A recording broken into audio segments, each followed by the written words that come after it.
أعوذ بالله من الشيطان الرجيم. بسم الله الرحمن الرحيم.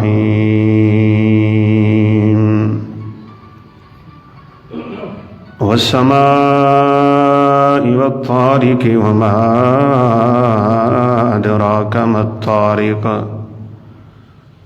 النجم الثاقب إن كل نفس لما عليها حافظ.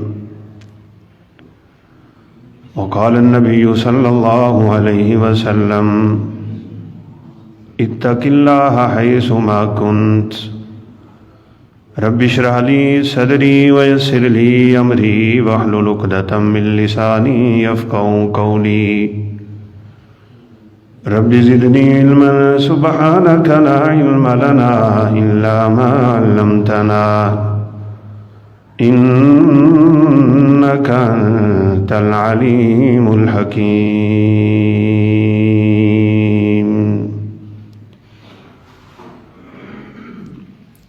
ہر قسم کی حمد و ثنا، کبریائی، بڑائی، تکبیر، تحمید، تسبیح، تعلیل صرف اور صرف اللہ کم الحاکمین کی شان شایان ہے.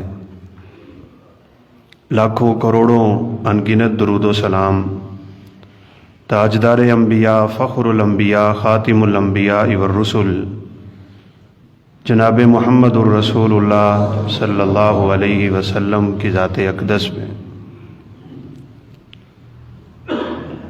اللہ رب العزت نے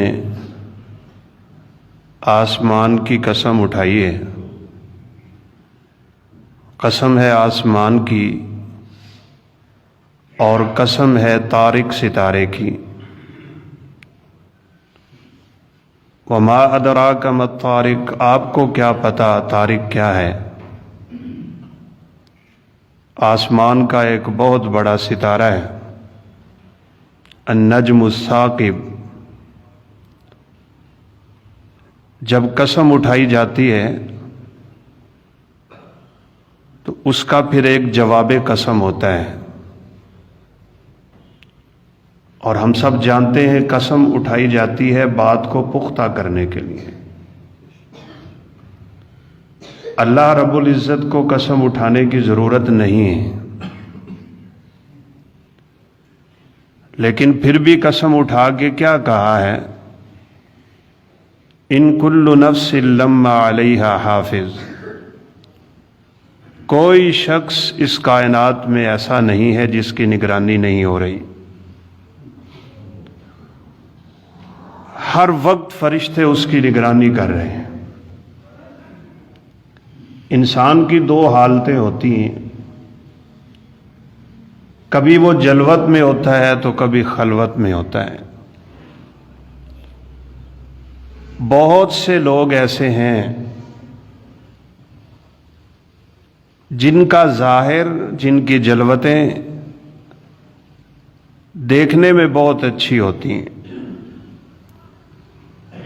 لیکن ان کی خلوتیں بڑی بھیانک ہوتی ہیں. اکیلا ہو تو پھر تو اللہ سے ڈرتا ہی نہیں ہے، وہ سمجھتا ہے کہ اب کوئی دیکھنے والا نہیں ہے. ایسے لوگ اس کائنات کے انتہائی بد نصیب لوگ ہیں. لوگوں کے سامنے اور ہے، رب کے سامنے اور ہے. یستخفون من الناس ولا یستخفون من اللہ. لوگوں سے ڈرتے ہیں، رب سے نہیں ڈرتے. سیدنا ثوبان رضی اللہ تعالیٰ عنہ کی بڑی مشہور حدیث، اور یقیناً آپ نے کئی دفعہ سماعت کر لی ہوگی. آپ صلی اللہ علیہ وسلم نے فرمایا کہ میری امت کے بعد لوگ ایسے ہوں گے کہ ان کی نیکیاں تہامہ پہاڑوں جیسی ہوں گی. یہ ایک پورا سلسلہ ہے پہاڑی سعودی عرب میں، اور یقیناً ایک پہاڑ کا وزن ہی نہیں ہو سکتا، تو اتنی نیکیاں ہیں ان کے پاس. لیکن قیامت کے دن یہ ساری نیکیاں اللہ ہواؤں میں اڑا دے گا. ہوا منصورہ کر دے گا، جیسے بکھری ہوئی چیزیں ہوتی. صحابہ کرام رضوان اللہ علیہم اجمعین پوچھتے ہیں صفہم لنا، اللہ کے پیغمبر وہ کون ہیں؟ ہمیں بتا دیں، کہیں ہم میں سے کوئی ایسی غلطی نہ کر بیٹھے۔ تو آپ صلی اللہ علیہ وسلم نے کیا کہا؟ ہم من جلدتکم ومن اخوانکم، وہ تمہارے ہی بھائی ہیں، تمہارے ہی رشتہ دار ہیں، تمہارے ہی کنبے قبیلے کے ہیں۔ یصلون کما تصلون، نمازیں بھی پڑھتے ہیں۔ یأخذون من اللیل کما تأخذون، وہ تمہاری طرح تہجدیں بھی پڑھتے ہیں، تہجد گزار ہوگے، نمازی پرہیزی ہوگے، اپنی نیکیوں سے محروم ہونے والا یہ بد نصیب ہے کون؟ فرمایا ولیکن اذا خلوا انتہکوا محارم اللہ، ایک مصیبت بہت بڑی ہوتی ہے، اور وہ یہ کہ جب اکیلا ہوتا ہے تو اللہ تعالیٰ کی حرام کردہ چیزوں کی پرواہ نہیں کرتا۔ ہمیں اپنی جلوتوں سے زیادہ خلوتوں پہ نظر رکھنی ہے۔ حیا ہم لوگوں سے کرتے ہیں، گھر میں انسان ہو، بیوی سے، بچوں سے، اسے حیا آتی ہے، ان کے سامنے کچھ نہیں کرتا، لیکن جب اکیلا ہے تو وہ کیوں اتنا جرت مند ہے؟ کیسے وہ رب تعالیٰ کی نافرمانی کر لیتا ہے؟ کیوں اس کی نظر میں اللہ رب العزت کی نظر اتنی نعوذ باللہ غیر معمولی ہو گئی ہے؟ اس لیے ایسے لوگوں پہ رب کا عذاب زیادہ برستا ہے۔ اور اللہ تعالیٰ معاف فرمائے، چونکہ مسئلہ انسان کے باطن کا ہے، ظاہر سے زیادہ رب کی نظر باطن پہ ہوتی ہے، بلکہ صحیح بات تو یہ ہے کہ ظاہر پہ ہوتی ہی نہیں ہے۔ ان اللہ لا ينظر الى صورکم ولا اموالکم، اللہ شکلیں نہیں دیکھتے، اس نے بنائی ہیں، سب اسی کے پیدا کردہ ہیں، اسے شکلوں سے کوئی غرض نہیں، نہ ہی وہ تمہارے مالوں کو دیکھتا ہے، وہ ساری کائنات کا رب ہے، اسے مالوں سے کیا غرض؟ دیکھتا کیا ہے وہ؟ وَلَٰكِن يَنظُرُ إِلَىٰ قُلُوبِكُمْ وَأَعْمَالِكُمْ، اللہ کی نظر تمہارے دل پہ ہوتی ہے، اس بندے کا دل کیسا ہے۔ اب شکل کے اعتبار سے تو سیدنا بلال کیا تھے، اور ان کے مقابلے میں ابو لہب کیا تھا؟ اس کو لہب کہتے ہی اس لیے ہے، بھڑکتی ہوئی آگ کے شعلوں کو کہتے ہیں، اتنا اس کا چہرہ با رونق تھا، اور ایسا اس کو اللہ نے شکل دی ہوئی تھی کہ لوگ اس کو ابو لہب کہا کرتے تھے۔ لیکن قرآن میں پوری صورت اتری ہے تبت یدا ابی لہب، ابو لہب کے ہاتھ ٹوٹ گئے، یہ جہنم کا ایندھن بن گیا، اور اس کے مقابلے میں بلال رضی اللہ تعالیٰ عنہ کیا ہیں؟ چلتے زمین پہ ہیں، ان کے قدموں کی آواز جنت میں جاتی۔ سیدنا و مولانا، عمر فاروق کہا کرتے تھے بلال ہمارا سید ہے، ہمارا سردار۔ رب تعالیٰ کو شکلوں سے نہیں ہے، عقلوں سے نہیں ہے، دنیا سے نہیں ہے، مال سے نہیں ہے، عہدے سے نہیں ہے، کسی ظاہری چیز سے رب تعالیٰ کو کوئی غرض نہیں ہے۔ اللہ دیکھتا ہے تو اپنے بندے کا دل دیکھتا ہے۔ اس لیے رسول اللہ صلی اللہ علیہ وسلم نے فرمایا تھا، انسان کے جسم میں ایک ٹکڑا ہے، یہ درست ہے تو پورا وجود درست ہے، اس میں خرابیاں پیدا ہو گئیں تو پورا بدن خراب ہو جائے گا۔ الا وان فی الجسد مضغہ، یہ ٹکڑا کیا ہے؟ یہ دل ہے، دل۔ اس دل کی اصلاح کرنی چاہیے۔ یاد رکھیے گا، انسان کا جو باطن ہوتا ہے نا، جس کو نفس کہتے ہیں، یہ 3 طرح کا ہوتا ہے۔ قرآن مجید نے انسان کے نفس کی 3 صورتیں بیان کی۔ ایک نفس امارہ ہے، ایک نفس لوامہ ہے، اور تیسرا نفس مطمئنہ ہے۔ امارہ کیا ہے؟ ہر وقت برائی پہ ابھارتا رہتا ہے، جیسے سیدنا یوسف علیہ السلام نے کہا وما ابرئ نفسی ان النفس لامارۃ بالسوء، اللہ کی رحمت نہ ہو تو انسان گناہوں سے نہیں بچ سکتا، یہ نفس تو انسان کو گناہوں پہ اور برائیوں پہ ابھارتا رہتا ہے۔ ہاں، دوسرا نفس اللہ نے نفس لوامہ بنایا ہوا ہے، وہ ملامت کرتا ہے، کیا کر رہے ہو؟ گناہ کرتا ہے پھر ملامت کرتا ہے، کوئی فرض چھوڑ دے پھر ملامت کرتا ہے، کوئی نیکی اس سے رہ جائے وہ پھر ملامت کرتا ہے، کیوں ایسا کر رہے ہو، کیوں ایسی زندگی گزار رہے ہو؟ لیکن اگر انسان اپنے نفس لوامہ کی پرواہ نہ کرے، وہ جھنجھوڑتا رہتا ہے، وہ اس کی پرواہ نہیں کرتا، تو پھر اس بندے کا نفس امارہ بن جاتا ہے، بس پھر وہ برائی پہ چلتا ہے اور نفس لوامہ کے کہنے پہ انسان چل نکلے۔ نبی کریم صلی اللہ علیہ وسلم نے مثال دی تھی، ایک پل ہے، اس کے دائیں بائیں پردے ہیں، ایک اس پل کے آخر میں بیٹھا ہے آواز دینے والا، انسان اس پہ چلتا ہے، وہ کہتا ہے سیدھا، جب کہیں ادھر ادھر جھانکتا ہے پردہ ہٹانے لگتا ہے تو وہ کہتا ہے نہ ہٹا، نیچے گر جائے گا، نقصان کر بیٹھے گا۔ آخر میں کیا ہے؟ وہ رب تعالیٰ کا دین اسلام ہے، ایمان ہے، نور ہے، قرآن ہے، بلا رہا ہوتا ہے نہ کرو، ایسے نہ کرو۔ نبی کریم صلی اللہ علیہ وسلم نے کیا فرمایا تھا؟ میری مثال تو ایسے ہے جیسے ایک آدمی آگ جلاتا ہے تو اس میں حشرات آ کے گرتے ہیں، وہ پرندے، وہ جو چمکنے والی چیزیں اس میں آ کے گرتی ہیں، میں روکتا ہوں لیکن وہ نہیں رکتے، میں تمہیں پکڑ پکڑ کے جہنم سے کھینچتا ہوں، لیکن تم ہو کہ تم میرے کہنے پہ نہیں جاتے اور اسی طرف چلے جا رہے ہو۔ وہ بلاتا ہے نفس، نہ کر ایسے، لیکن اگر انسان اس کی پرواہ نہ کرے تو پھر وہ نفس امارہ بنتا ہے، پھر بس وہ ہر ویلے گناہوں کی زندگی میں ڈوبنے والا شخص بن جاتا ہے۔ ہاں، نفس لوامہ، اس کے کہنے پہ انسان رک جائے، اور رکنا بھی چاہیے، اس کو مجاہدت النفس کہتے ہیں، اپنے باطن کی حفاظت کرے، اپنے باطن کو بچا کے رکھے، جب اکیلا ہو، گناہ کی دعوت ملے، کوئی نہ ہو دیکھنے والا، اس وقت اس کے دل میں یہ بات اچھی طرح بیٹھ جانی چاہیے، جب کوئی نہیں دیکھتا تو رب تعالیٰ تو دیکھنے والا ہوتا ہے۔ سیدنا یوسف علیہ السلام کا نفس ایسا مطمئن، نفس لوامہ کے کہنے پہ چلتا چلتے بندہ نفس مطمئن میں چلا جاتا ہے، وہ اطمینان والا ہوتا ہے۔ اللہ اکبر۔ یوسف علیہ السلام ہے، جوانی کی عمر ہے، عورت برائی کی دعوت دے رہی ہے، دروازے سارے بند ہیں، اور وہ کہہ رہی ہے آ میرے ساتھ برائی کر۔ اگلی عجیب بات یہ ہے کہ ہیں بھی اس کے غلام، ہیں بھی اس کے نوکر، اور اگر اس کے کہنے پہ نہ چلتے تو وہ کیا سے کیا کروا سکتی تھی؟ سارے کے سارے اسباب موجود تھے گناہ کرنے کے۔ بعض دفعہ انسان کسی عورت کی طرف اس لیے مائل نہیں ہوتا کہ وہ عزت کی حفاظت کرنے والی نہیں ہے، لیکن یہ تو بادشاہ کی بیوی ہے۔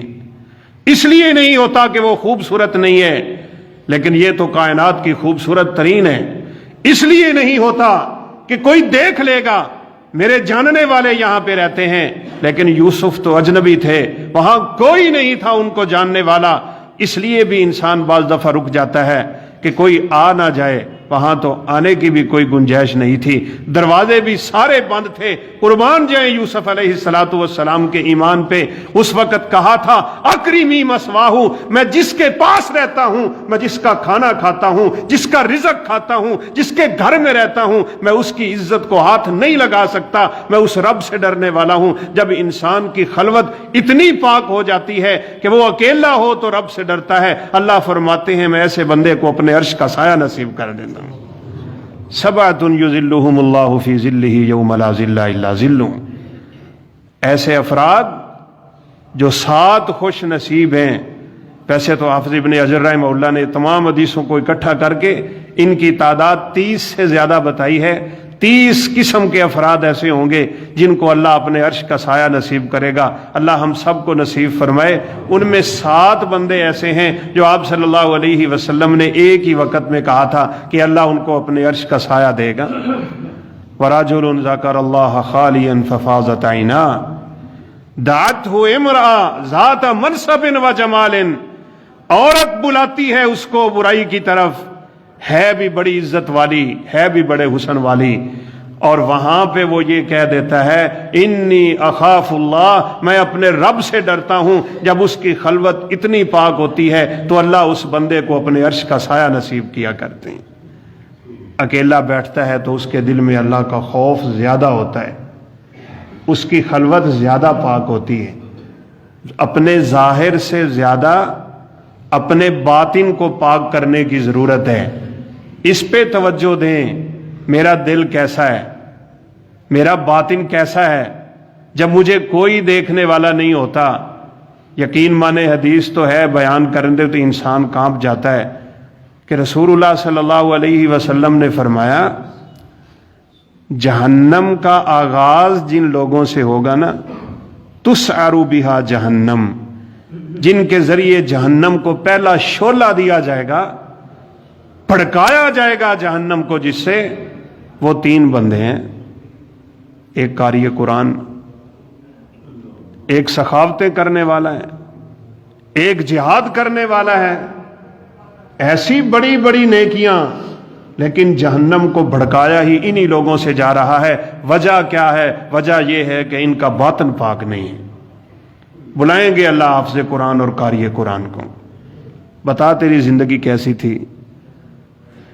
یا اللہ میں تو لوگوں کو قرآن سنایا کرتا تھا، میں تو رمضان کی راتیں جاگ کے ساری ساری رات قرآن پڑھا کرتا تھا، میں تو تیرے بندوں کو تیرا قرآن سنایا کرتا تھا.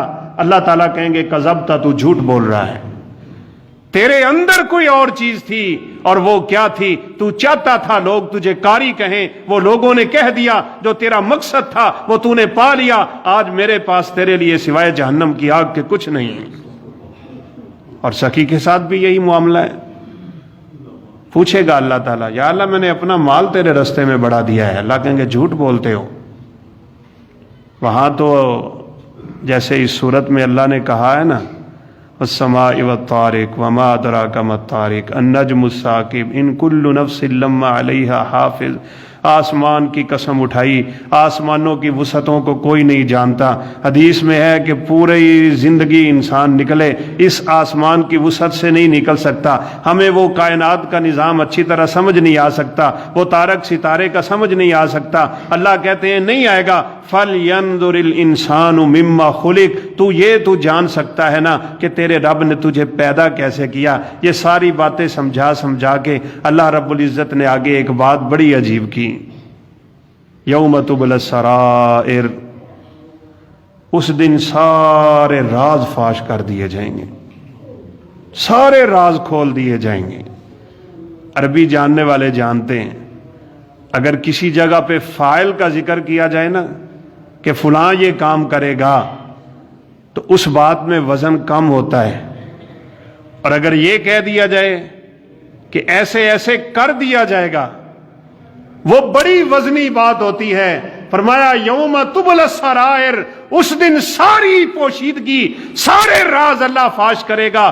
کون کون فاش کریں گے؟ انسان کا اپنا بدن بھی کرے گا، انسان کے دوست بھی کریں گے، اس کی مجلسیں بھی کریں گی، بیوی بچے بھی کریں گے، اس کے دوست بیلی بھی کریں گے. زمین کے جس ٹکڑے پہ گناہ کیا ہوگا وہ ٹکڑا بھی بول کے بتائے گا کس کس حصے پہ تو گناہ کرتا پھرا ہے. ہر چیز کل قیامت کے دن انسان کے خلاف گواہیاں دینے والی. کہاں چھپ سکتا ہے انسان؟ اس لیے اسے جیسے کہتے تھے نا غالباً فضیل بن عیاض رحمۃ اللہ علیہ، گناہ کرنا ہے تو وہاں جا کے کرو جہاں تمہیں رب دیکھ نہ رہا ہو، اور کرنا ہے تو وہ جگہ تلاش کرو جو رب کی نہ ہو، کسی اور کی ہو. یہ ساری زمین تو اس رب کی، کہاں چھپے گا انسان؟ قیامت کے دن انسان کی انگلیوں کے پورے بول رہے ہیں. اس سے بڑی کیا بات ہے؟ حتیٰ کہ رسول اللہ صلی اللہ علیہ وسلم نے فرمایا یہ تو بعض لوگ کہتے ہیں نا مشکل ہے، لیکن یہ سب کچھ ہوگا. آپ نے فرمایا قیامت کے قریب اس وقت تک قیامت قائم نہیں ہوگی جب تک انسان کے ہاتھ کی لاٹھی بول کے نہیں بتائے گی کیا ہو رہا ہے، اس کی ران بتائے گی تیرے گھر میں کیا ہو رہا ہے. جب دنیا اتنی ترقی کر چکی ہے تو پھر اللہ تعالیٰ کے فرشتے تو سب کچھ لکھ رہے ہیں، وہ تو سب کچھ محفوظ کر رہے ہیں. وہ کل قیامت کے دن میرے اور آپ کے سامنے کھلنے والا ہے. ان سارے رازوں سے پردے اٹھائے جائیں گے، اور یقین مانے اللہ محفوظ رکھے سب سے بڑی بے عزتی وہ ہوگی جو کل قیامت کے دن ساری مخلوق کے سامنے اللہ بندے کی کرے گا. اللہ ہم سب کو محفوظ رکھے. رسول اللہ صلی اللہ علیہ وسلم نے اس سے بچنے کے طریقے بھی بتائے. اللہ اکبر۔ آپ صلی اللہ علیہ وسلم نے فرمایا ایک شخص اللہ کا بندہ ایسا بھی ہوگا کہ اللہ تعالیٰ بلائیں گے اسے حساب کتاب کے لیے، اس کا نامہ اعمال کھولو۔ اب جب نامہ اعمال کھلے گا تو سب راز ہی فاش ہو جائیں گے، تو اللہ تعالیٰ کہیں گے اس کا نامہ اعمال دیکھ کے صرف اس پہ نظر دوڑا کے اس کا نامہ اعمال اٹھا لو اور میرے اس بندے کو جنت میں داخل کرنا۔ حساب یسیر ہو گیا۔ جیسے وہ سیدہ عائشہ رضی اللہ تعالیٰ عنہ کی روایت بڑی مشہور کہ ایک رات میں نے اللہ کے پیغمبر کو بستر سے گم پایا تھا، آپ نہیں تھے بستر پہ، اندھیرے ہوا کرتے تھے، میں نے کمرے میں ہاتھ لگایا، آپ چارپائی پہ نظر نہیں آئے، میں نے نیچے زمین پہ ہاتھ پھیرا تو میرا ہاتھ آپ کے دونوں قدموں پہ جا کے لگا، آپ سجدے کی حالت میں اللہ سے دعائیں کر رہے تھے، یا اللہ میرا حساب آسان کر، اللہم حاسبنی حسابا یسیرا، اللہم حاسبنی حسابا یسیرا۔ سلام پھیرا تو سیدہ عائشہ صدیقہ پوچھتی ہیں اللہ کے پیغمبر یہ حساب یسیر کیا ہے؟ کس بندے کا حساب آسان ہوگا؟ جس کے راز نہیں کھلے، جس کی چھپی ہوئی چیزیں نہیں کھلی، جسے رب تعالیٰ نے قیامت کے دن پردے میں رکھا ہے۔ کون ہوں گے وہ لوگ جن کے راز اللہ نہیں کھولیں گے اور پردے میں ہی ان کی معافی ہو جائے گی؟ رسول اللہ صلی اللہ علیہ وسلم نے یہ باتیں بھی ہمیں بتلائی۔ لوگوں کے رازوں سے پردہ نہ اٹھایا کریں، لوگوں کے خلاف باتیں نہ کیا کریں، کسی کے گناہ سے انسان مطلع ہو جائے اس کا جنازہ نہ نکالیں، تماشا نہ لگائیں، اس کا پردے میں رکھیں اس بات کو۔ رسول اللہ صلی اللہ علیہ وسلم نے فرمایا من ستر مسلمن سترہ اللہ یوم القیامہ، جو مسلمان کے عیب پہ پردہ ڈال دے گا اللہ قیامت کے دن اس کے سارے عیبوں پہ پردہ ڈال دیتا۔ دوسری اہم بات ہے کبھی کھلم کھلا گناہ نہ کیا کریں، بڑی اہم بات ہے کھلم کھلا گناہ، اللہ تعالیٰ کو بہت غصہ آتا ہے ایسے بندے پہ۔ رسول اللہ صلی اللہ علیہ وسلم نے فرمایا لا يدخل الجنت المجاہر، کھلے کھلے گناہ کرنے والے لوگ جنت میں نہیں جا سکیں گے۔ گناہ انسان سے ہو جاتا ہے، انسان ہے، غلطی کا پتلا ہے، ہوتا ہے اس سے، وہ کرتا نہیں ہے۔ یہ اس بندے کے اور عام بندے کے درمیان فرق ہوتا ہے جس کے دل میں رب کا خوف ہوا کرتا ہے۔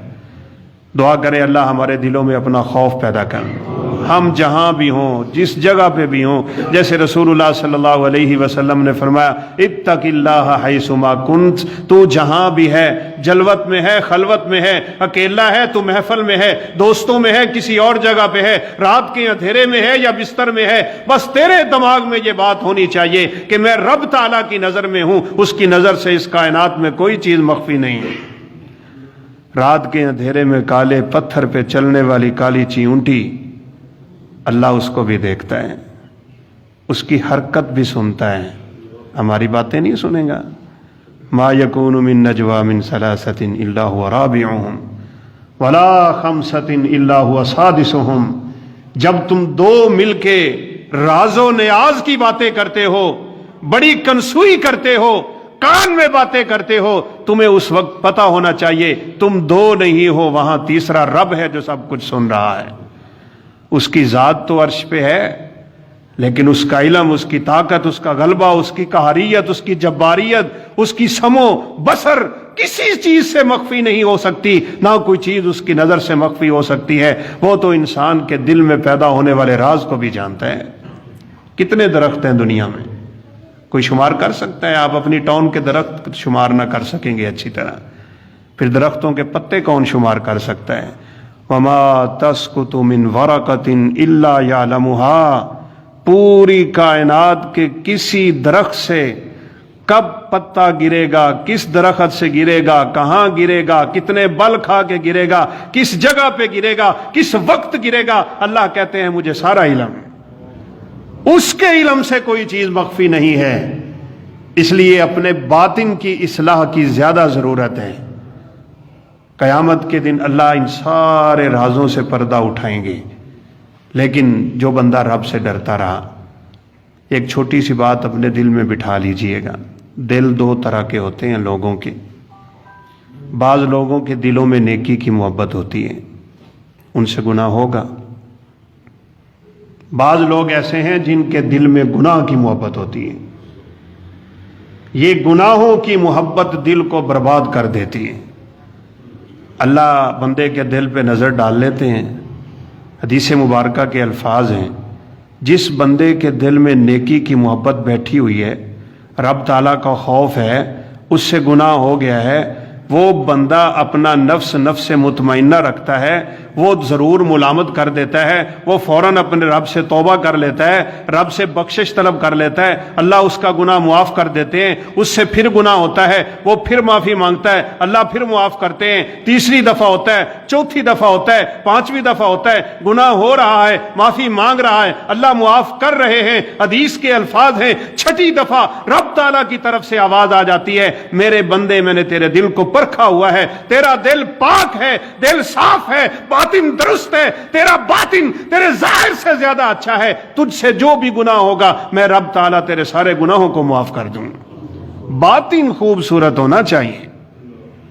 اور جس بندے کے باطن میں نعوذ باللہ برائی کی محبت بیٹھ گئی، کالا سیاہ دل بھرا ہوا انسان کا برائیوں سے، کلا بل ران علی قلوبہم ما کانوا یکسبون، اس کی تو نیکیاں قبول نہیں ہوتی. الیہ یصعد الکلم الطیب والعمل الصالح یرفع، اس کی طرف پاکیزہ چیزیں جاتی ہیں، میلی نہیں جاتی. رسول اللہ صلی اللہ علیہ وسلم کی ذات سے بڑھ کے اس کائنات میں کون متقی آیا ہے؟ کیا ہوا ہے؟ آپ صلی اللہ علیہ وسلم کے دل کو 3 دفعہ کیوں چیرا گیا ہے؟ کیوں سینہ چیرا ہے فرشتوں نے؟ یہ میرے اور آپ کے لیے بہت بڑا سبق ہے. یہ چونکہ کہتے ہیں کہ رجب کے مہینے میں معراج ہوا ہے، تو آپ صلی اللہ علیہ وسلم کو معراج پہ لے جانے سے پہلے آپ صلی اللہ علیہ وسلم کے دل کا آپریشن کیا گیا ہے. قلب اطہر، جس دل پہ رب کا کلام نازل ہوتا ہے، جس دل سے کائنات میں کوئی پاک اور صاف دل نہیں ہے، اللہ اس کو بھی دھو رہے ہیں. اتنی باطن کو دھونے کی ضرورت ہے، ہمیں اپنے دلوں کو بھی دھونا ہے نا. آپ صلی اللہ علیہ وسلم نے فرمایا، میں سویا ہوا تھا اور تمام کے تمام انبیاء جب سوتے ہیں ان کی آنکھیں سوتی ہیں، دل جاگتے رہتے ہیں. ان عینی تنامان ولا ینام قلبی، میں نے آواز سنی ہے کہ یہ وہی ہیں جن کی طرف ہمیں بھیجا گیا ہے. کہا ہاں وہی ہیں. بس انہوں نے مجھے پکڑا، وہ رب کی طرف سے بھیجے ہوئے فرشتے تھے، انہوں نے زمزم کے کنویں پہ لٹا کے میرا سینہ چاک کر دیا. کبھی میں بھی سوچوں نا، کبھی آپ بھی سوچیں، کتنی گناہوں کی زندگی ہے ہماری، لیکن ہمیں اپنے باطن کی کتنی سی فکر ہے. آپ صلی اللہ علیہ وسلم کے قلب اطہر کو نکالا گیا ہے، آپ کے سینے سے فرشتوں نے دل کو نکالا ہے. کہا ایک تشت تھا ان کے پاس جس کو ہم اپنی زبان میں تھال کہتے ہیں، وہ سونے کا تھال فرشتے جنت سے لے کے آئے تھے، ان کے پاس جنت کا پانی تھا. انہوں نے وہ دل آپ صلی اللہ علیہ وسلم کا اس تھال میں رکھ کے اچھی طرح دھو دیا، اور دھونے کے بعد آپ صلی اللہ علیہ وسلم نے فرمایا ان کے پاس ایمان تھا، ان کے پاس نور تھا، ان کے پاس حکمتیں تھیں، وہ سارا کچھ میرے دل میں اڈیل کے میرے دل کو واپس میرے سینے میں رکھ کے سلائی کرنی. ایک چھوٹا سا کالا سا نقطہ نکالا تھا دل سے. کہا ھذا حظک من الشیطان. جب بچہ پیدا ہوتا ہے تو شیطان سب سے پہلے آگے انگلی لگاتا ہے، جس سے بچہ چیختا ہے، پتہ چلتا ہے اس کی زندگی ہے، اس کی وہ انگلی کا اثر ساری زندگی چلتا ہے. لگی تو آپ کو بھی تھی.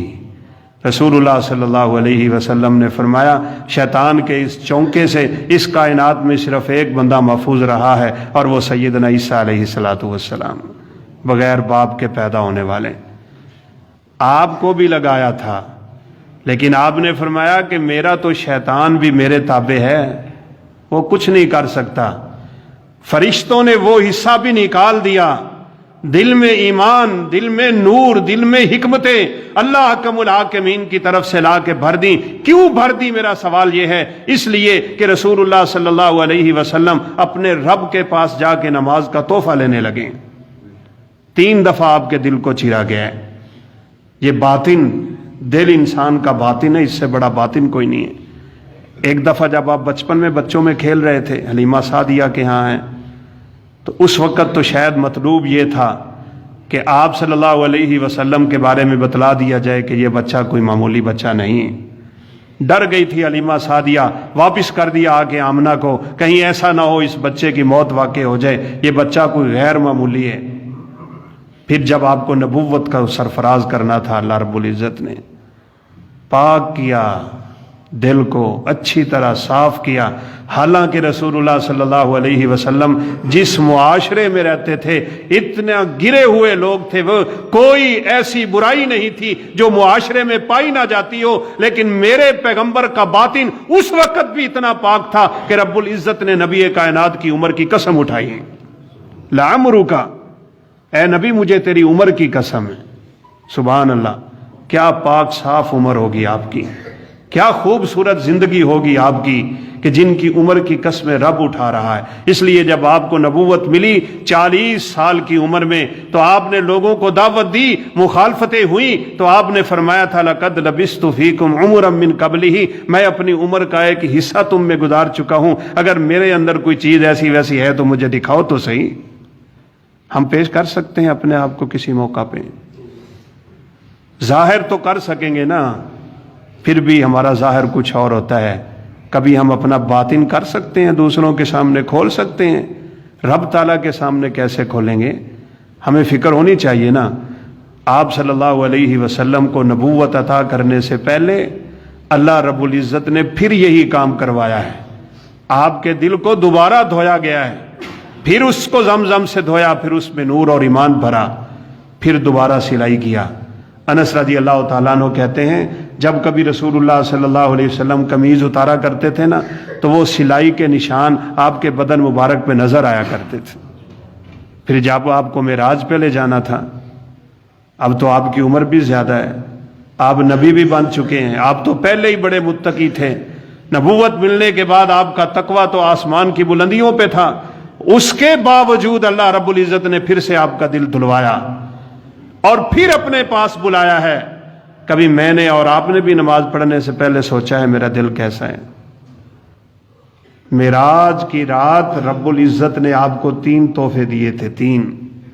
سب سے بڑا تحفہ نماز تھا، اور دوسرا سورہ بقرہ کی آخری آیات، آمن الرسول بما انزل الیہ من ربہ والمؤمنون۔ فرمایا جو بندہ سونے سے پہلے یہ 2 آیتیں پڑھ لے گا، کافتاہ، یہ 2 آیتیں اللہ رب العزت کی طرف سے اسے کافی رہیں گی۔ اور تیسرا، آپ صلی اللہ علیہ وسلم کو یہ پیغام ملا تھا، آپ کی امت کا جو بندہ سچے دل سے لا الہ الا اللہ پڑھے گا، اللہ اسے ضرور جنت میں داخل کر دیں گے۔ دل سچے ہونے چاہیے، دل صاف ہونا چاہیے، دل نکھرا ہوا ہونا چاہیے، باطن انسان کا پاک ہونا چاہیے، اس میں رب کا خوف ہونا چاہیے، اس میں دنیا کی محبت نہ ہو، اس میں دنیا کا لالچ نہ ہو، اس میں حسد اور بغض اور کینے کی بیماریاں نہ ہو، یہ دوسروں کو دھوکہ دینے کی سوچ نہ رکھتا ہو، اتنا پاک صاف دل رکھتا ہو۔ رسول اللہ صلی اللہ علیہ وسلم نے فرمایا جنت میں صرف وہ لوگ جائیں گے جن کے دل چڑیوں کی طرح صاف ہوں، ایسے دل چاہیے۔ تو آپ صلی اللہ علیہ وسلم کو بلا کے نماز کا تحفہ دے دیں۔ تو اس لیے علماء کہتے ہیں کہ نمازی کو نماز میں آنے سے پہلے اپنے دل میں جھانکنا چاہیے۔ یقین مانے ایک موقع ایسا بھی دیکھا، ایک شخص پہلی صف پہ نماز پڑھنے کے لیے آیا، وہ سنتیں شروع کرنے لگا تو دوسرے نمازی پہ نظر پڑی، اس سے وہ لڑائی ہوئی تھی، ناراض تھا، اس نے پہلی صف چھوڑ کے پیچھے جا کے نماز شروع کر دی۔ نماز قبول ہو جائیں گی؟ اتنے میلے کچیلے دلوں والوں کی نماز قبول ہوگی؟ سوال ہی پیدا نہیں ہوتا۔ ایسے دل نہیں چاہیے اللہ تعالیٰ کو، نہ ہی اللہ ایسے دلوں کو نظر رحمت سے دیکھتا ہے، اسے نکھرے ہوئے دل چاہیے، نکھرے ہوئے۔ اور کئی دفعہ یہ عرض کیا ہے، ہم انسان ہیں، ایک دوسرے سے معاملات بگڑیں گے، رشتہ داروں کو رشتہ داروں سے بنیں گے، لیکن اپنے دل میں کبھی میل کچیل نہ رکھیے گا، اس کو اتنا پاک صاف رکھو کہ اللہ رب العزت کی نظر میں یہ دل کامیاب ہو جائے۔ عائشہ صدیقہ طاہرہ مطہرہ، صدیقہ بنت صدیق سے بڑھ کے کون آیا اس کائنات میں؟